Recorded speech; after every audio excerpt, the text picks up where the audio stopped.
Hey, what's going on, guys? Welcome back to Monster Tamer News, the segment on this channel where we go over this week's happenings in the world of monster taming. Now, this is a big week. The Kindred Fates Alpha just released yesterday. We had a blast streaming it. Relegend recently had a major update, which we also had streamed and did a sort of video for. Monster Crown also had a recent content update that I do intend to make a guide for. Oh, and a brand new Anitons combat trailer just released as well. Things are really starting to ramp up quite a bit since the brief sort of slowdown that we had, and I'm really excited. So with all that being said, sit back, relax, and let's dive right in.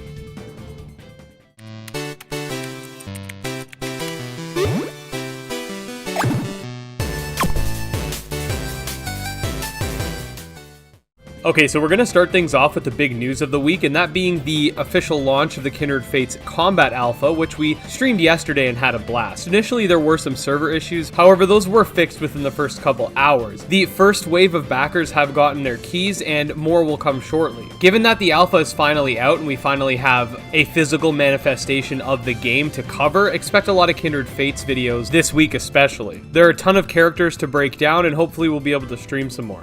We got a brand new Anitons trailer featuring some prototype battle footage, which is quite nice if I do say so myself. In it, we see some more close combat gameplay, unlike the original combat video, which showcased more ranged abilities.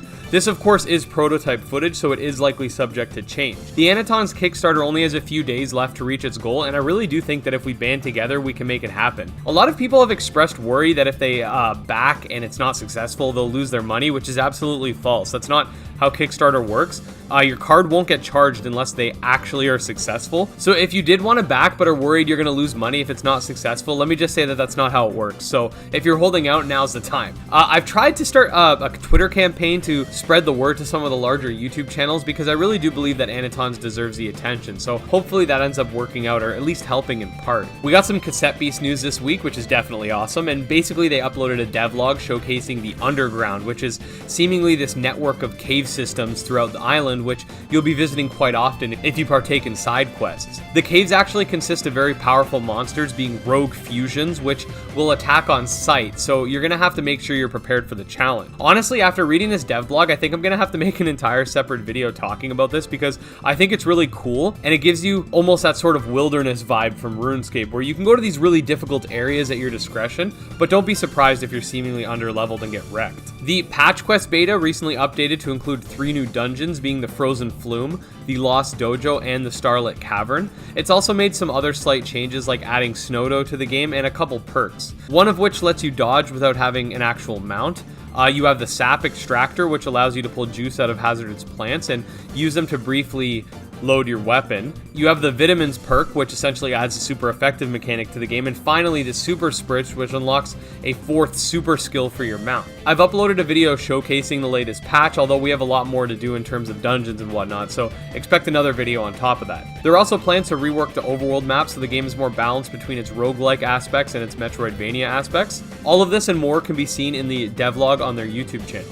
The Monster Sanctuary Steam page recently revealed its most recent progress update. The game is going to be releasing in 2 weeks, and of course we will be streaming it to celebrate, but they actually showcase quite a bit of interesting info here. The first is this little chart that showcases that they've absolutely delivered on even more than they initially promised, with more language support, more community design monsters, more platforms, more gameplay, etc. There are, however, a couple things missing from the full launch that will be implemented after, such as New Game Plus, the backer monuments, player customization, and the speedrun mode, but these will make for a nice free DLC like the Nexomon Extinction devs are doing. They've also revealed a new monster, this one being Changeling, and it's described as once being a cluster of half-sentient creatures from the cosmos.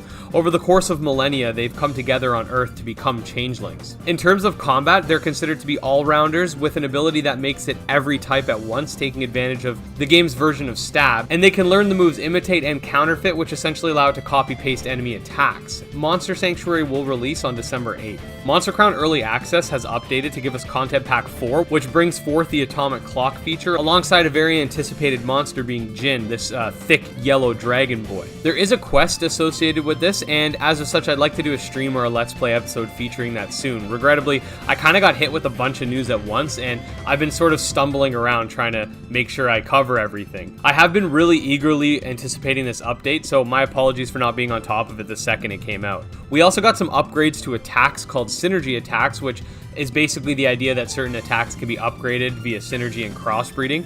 For more information on that, as well as everything else, you can check out the Monster Crown Steam page. The Laxidaze YouTube channel recently revealed a brand new trailer for Laxidaze, which acts as a compilation of most of the short clips we've seen thus far. I'm really excited to get more information regarding this game because it looks really polished. Carl over at Orange Pylon recently showcased a brand new Abami this week, that being Tigrist, an Earth-type Abami coated in diamonds. It's said to be quite powerful, boasting a very high special attack and a respectable physical attack. Relegend recently updated, which we also checked out this week, and this major patch fixed a lot of bugs that people took issue with the game in the past, and also added runestones, which add complexity to the combat system, a house customization, and more. You can check out the Steam page for the exact patch notes on that, but the big takeaway with the update is that Relegend has been confirmed to be releasing Q1 next year for both Steam and Nintendo Switch.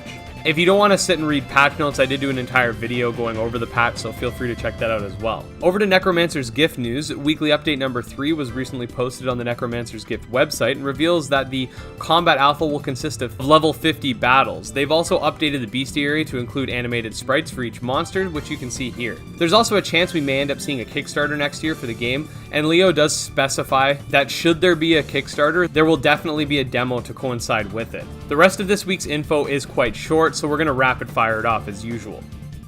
Adore recently updated to include better controller support and fix various bugs. The Mithrin devs showcased a rework of the player character. Kyle, the developer of Messin in a Bottle, showcased a brand new monster, which is a sea urchin with a hat. It's one of the first designed monsters in the game. The Mythin Island Twitter just showcased a brand new area within the game that's shrouded in mystery. Capcom representatives recently confirmed that there is currently no plans to bring Monster Hunter Stories 1 to Switch, and that the sequel will be its own story rather than a direct sequel to the first game. The Final Stardust Kickstarter commences today. And finally, Ark Survival Evolved is currently on sale for the next 24 hours. It's 80% off, so if you're thinking of picking it up, now's definitely the time. So yeah guys, a pretty big week overall. Sorry for the delay this week with the segment. I just kind of got overwhelmed and didn't end up having time to make a video, plain and simple. I ended up having to miss out on a lot of sleep just to get this out on Tuesday as opposed to the original Monday, but it's always worth it. Anyways, guys, thanks so much for sticking around for 30 episodes of Monster Tamer News. I had no idea when I started this segment it would become what it is today. It's really a staple of the channel. So definitely thanks to everyone who watches each week, and like I mentioned in episode 1, special thanks to Zorunt for the inspiration. I honestly love making content for you guys, and I'm so glad that you guys enjoy it as well. Anyways, as usual, if you haven't already, make sure to subscribe, and I'll see you guys in the next video. Peace.